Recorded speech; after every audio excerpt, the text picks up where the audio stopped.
Good evening, welcome back to Prime of Midlife.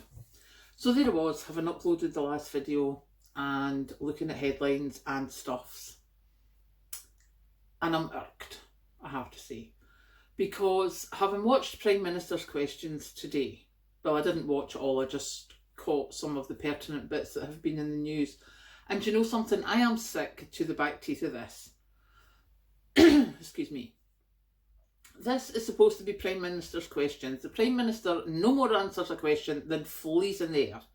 And as for the opposition, they're about as much use as a chocolate fireguard. Nothing ever gets asked, or if it does, it never gets answered. And they're all sitting there waving their bits of paper, doing their guffawing and all this sort of crap. And I am sick to the back teeth of it. They are standing posturing while people are out on the streets protesting at the lack of money. I mean, some of the headlines that we've read today about the blood donor centres are running out of blood, and it's not just because of lack of donors, it's because of lack of staff, because people are not willing to work for what they're getting paid. Some of the highest earners, well, not highest earners, the richest people in Britain still won't pay their staff the upgraded living wage. They're still paying them the minimum that they can, and they're the richest family in Britain. What does that say that that's allowed? I mean, what is going on here?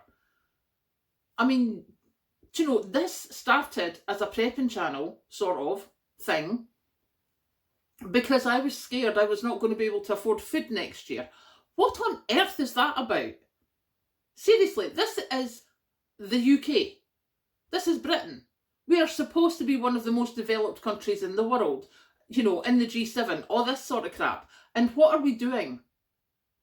We are on our knees begging to get a better wage. Well, it's time we stopped begging and just stopped flipping working. Unless you're paying a decent wage, don't expect to get any staff. Because this thing about it's the lowest unemployment ever and people are struggling for staff, well, maybe they need to pay a better wage. And then you get but then they'll not be able to work their businesses. Well, in that case, you don't have a decent business plan. Now, I know there are a lot of small employers who are fantastic. I work for one. As a family business, they almost worked themselves into the ground before they hired a member of staff. And if all you can do is keep your staff on starvation wages, then there's something wrong somewhere. Again, please do not take this as an insult if you are a small business that's struggling to survive. I know that is a completely different kettle of fish. But these big businesses, and as for this, don't even start me on this, outsourcing rubbish. Oh, we've outsourced it all to save money. How are you saving money? If the outsourcing is paying the staff the minimum wage, which is what, like $9.50 or something an hour, and you're paying them £11 an hour, every single hour that outsourcing company is making £1.50 off this person. They've got a really nice life. What have they got? A couple of offices with maybe a couple of staff, and yet they're outsourcing maybe cleaning services to all the government offices. How much are they making? Do you know, I mean, the fact that care homes are now privatised, really good profit makers, unless you're a carer.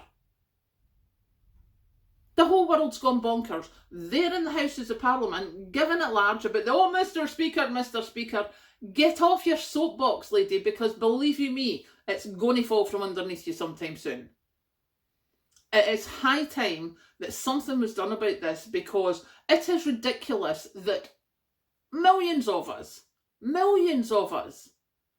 are trying to hold body and soul together while they're flying about in their private jets, eating in their subsidised bars and having the life of Riley, getting their rent in their second apartment in London paid for, and we can barely keep a roof over our heads. And yet it's all like we can't put wages up too much because inflation will go up. I don't give a crap.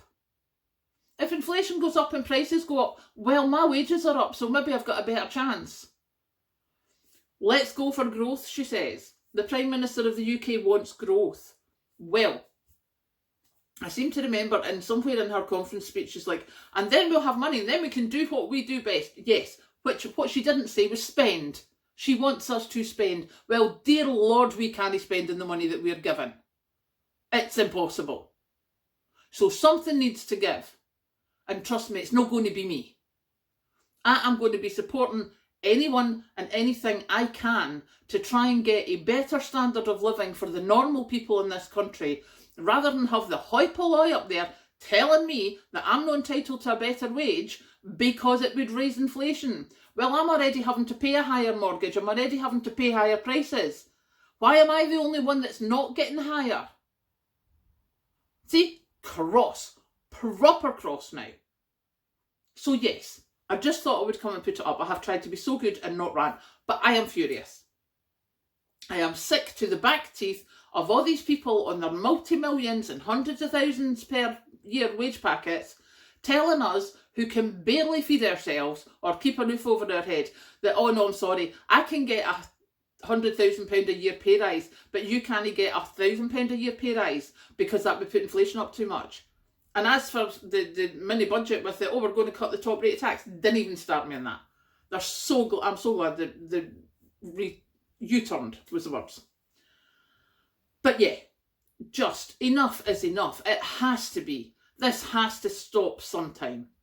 And somebody needs to stand up for the ordinary people of this world, because nobody has in such a long time. There needs to be some sort of change. So there, I'm done. I'm going to go and have more tea now that I've got that off my chest. Catch you later.